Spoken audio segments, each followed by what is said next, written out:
E vamos agora tratar do que está nas manchetes do dia, acompanhando o Brasil como palco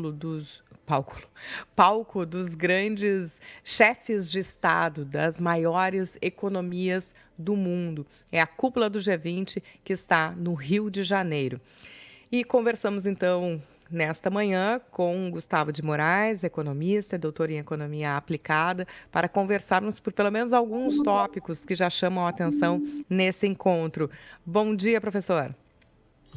Bom dia a todos os ouvintes, desejando desde já uma boa semana a todos. Muito obrigada para o senhor também. E aí, uma das primeiras movimentações e notícia que chamou atenção nesse início de cúpula é a relação entre vizinhos. Vamos começar por aí. Brasil e Argentina, né, que tem agora Javier Milei como o seu presidente. E dos poucos, né, diferentemente de mais de 10 chefes de Estado que pediram encontros privados, né, os encontros bilaterais com o presidente Lula, não havia sido essa a condição do presidente argentino, que chegou lá junto com o presidente da França, tiveram uma reunião antes na Casa Rosada, Emmanuel Macron, e Milei pediu, inclusive, já solicitou reunião bilateral com o presidente da China, Xi Jinping, mas com o presidente do Brasil, não. Queria seu olhar, então, sobre essa relação de tensão entre os vizinhos, inclusive com a comitiva da Argentina, já anunciando sua contrariedade em relação a alguns pontos, né, do relatório que se constrói para a apresentação final da cúpula em relação à taxação dos ultra-ricos, à igualdade de gênero. Qual é o ruído e a chance de consenso enquanto tivermos Lula na presidência e Milei à frente da Argentina? Perfeito, Sabrina. Acho que você nota bem, né? O Brasil tem um papel de destaque quando é sede da reunião do G20, né? O grupo das 20 nações mais industrializadas do planeta. É importante mencionar que essa reunião não é exclusiva, ela não se limita apenas a esses 20 países. Nesta reunião nós temos os convites realizados a Emirados Árabes, à União Africana, à Colômbia, a Chile. Então passou a ser muito mais do que um G20. Né? E tal como acontece nos eventos esportivos, né, Sabrina, se você me permite a analogia, né, a gente tem aqui as rivalidades continentais aparecendo quando se joga em casa. Né? E aí, talvez, né, o grande simbolismo dessa resistência argentina a várias pautas que estão sendo desenvolvidas no G20, como a taxação dos super ricos, né? Independentemente se a gente concorde ou discorde dessas pautas, né? O fato é que a Argentina está colocando uma série de barreiras, por exemplo, na taxação dos super ricos, na igualdade de gêneros, né? Demandas relativas à igualdade de gêneros, né? E aí você tem, portanto, o que é, quem sabe, uma sinalização deste novo mundo, esse novo mundo que há 15 dias atrás, né, terça-feira, 5 de novembro, começou a ser desenhado.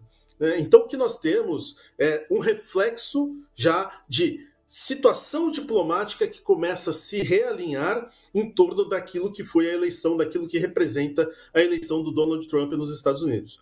Provavelmente o Javier Milei, né, dentro da sua postura no G20, dentro de modificar textos do G20, propostas que estavam já sendo desenhadas a outras reuniões há muito tempo atrás, ele está, na verdade, refletindo o que é um novo alinhamento da diplomacia mundial.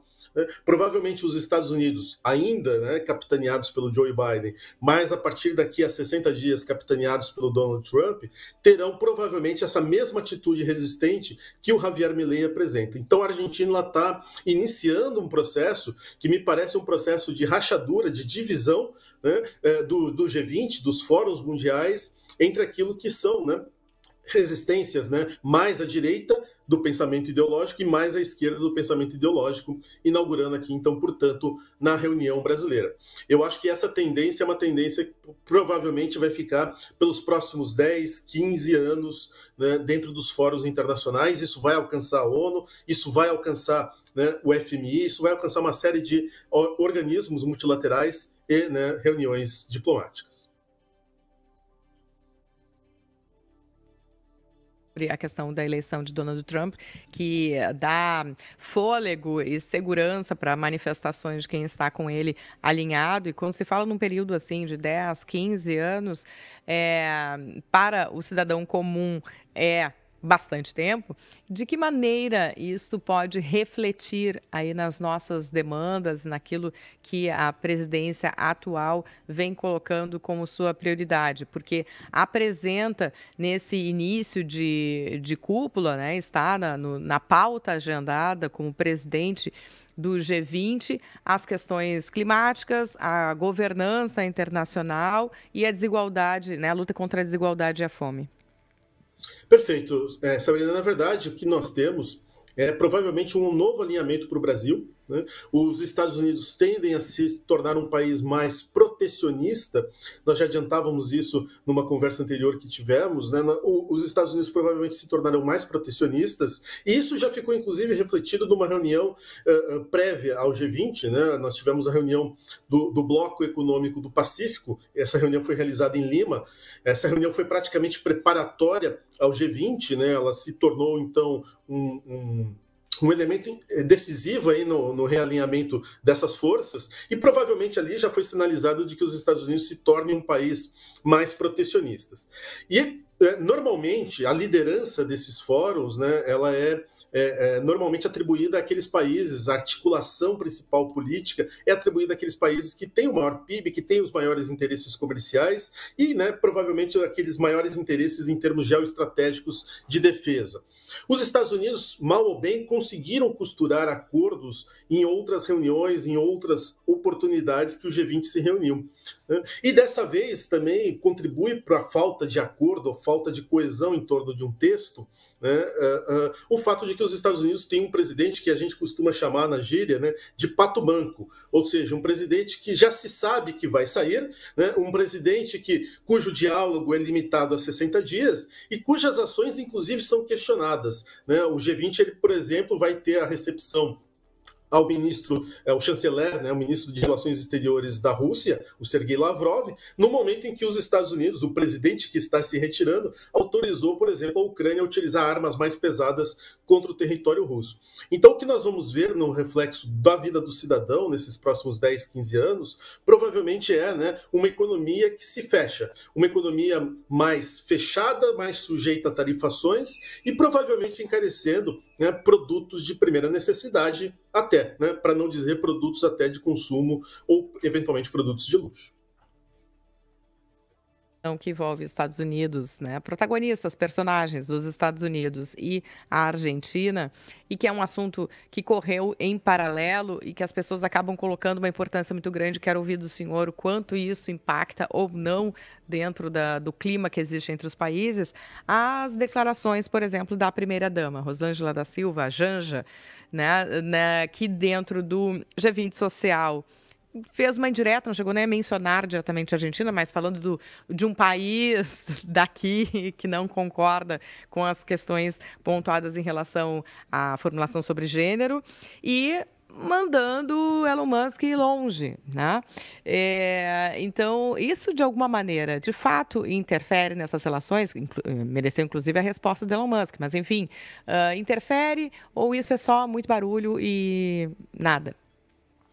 Sabrina, na verdade, assim, as relações exteriores de um país, elas são feitas em grande medida também pelos agentes privados, pelas empresas, pelas pessoas, né? E certamente, né, o Javier Milei também já teve seus momentos de dificuldade em política externa. Por exemplo, ele dizia na sua campanha eleitoral que ele não faria negócios com a China por eles serem comunistas, né? E, no entanto, uma das grandes reuniões paralelas do Javier Milei durante esse G20 será justamente, né, com o presidente da China, o Xi Jinping.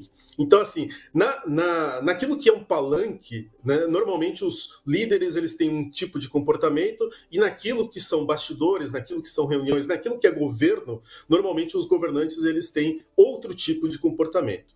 Mas é importante frisar que normalmente as relações exteriores de um país elas são feitas por agentes privados, empresas, pessoas, instituições.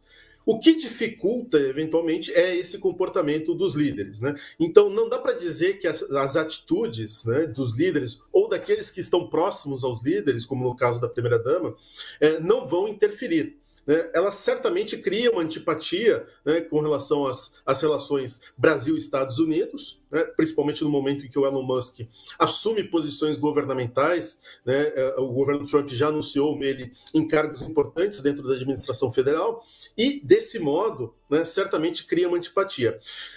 Nós vamos ter provavelmente dificuldades em caso de uma necessidade de aporte financeiro, nós vamos ter dificuldades, por exemplo, no caso do estabelecimento de produtos comerciais, se os produtos brasileiros vencerem concorrência nos Estados Unidos, atrairão antipatia tanto dos congressistas quanto, né, do governo federal. Então a gente vai assistir a um efeito, de qualquer forma, um efeito que é, né, limitado, vamos colocar assim, ao crédito disponível ao Brasil.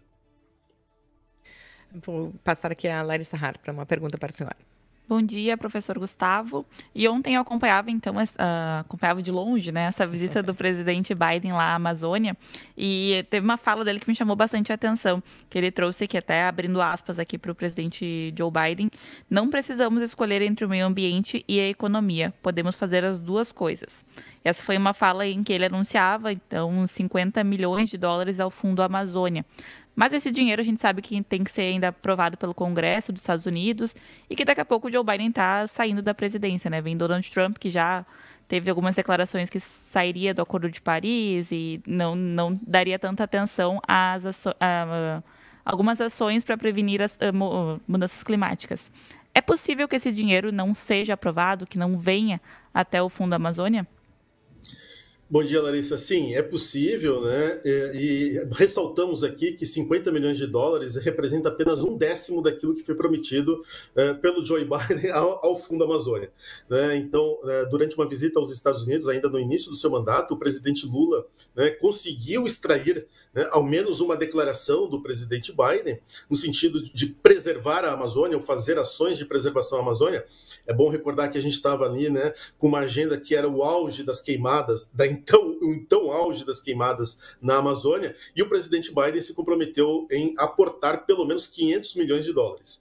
Veja você, ele prometeu agora, né, apenas 1/10, apenas 50 milhões de dólares, e como você bem coloca, né, ainda sujeito à aprovação do Congresso, um Congresso que, assim como o presidente Biden, já está se retirando da cena política americana.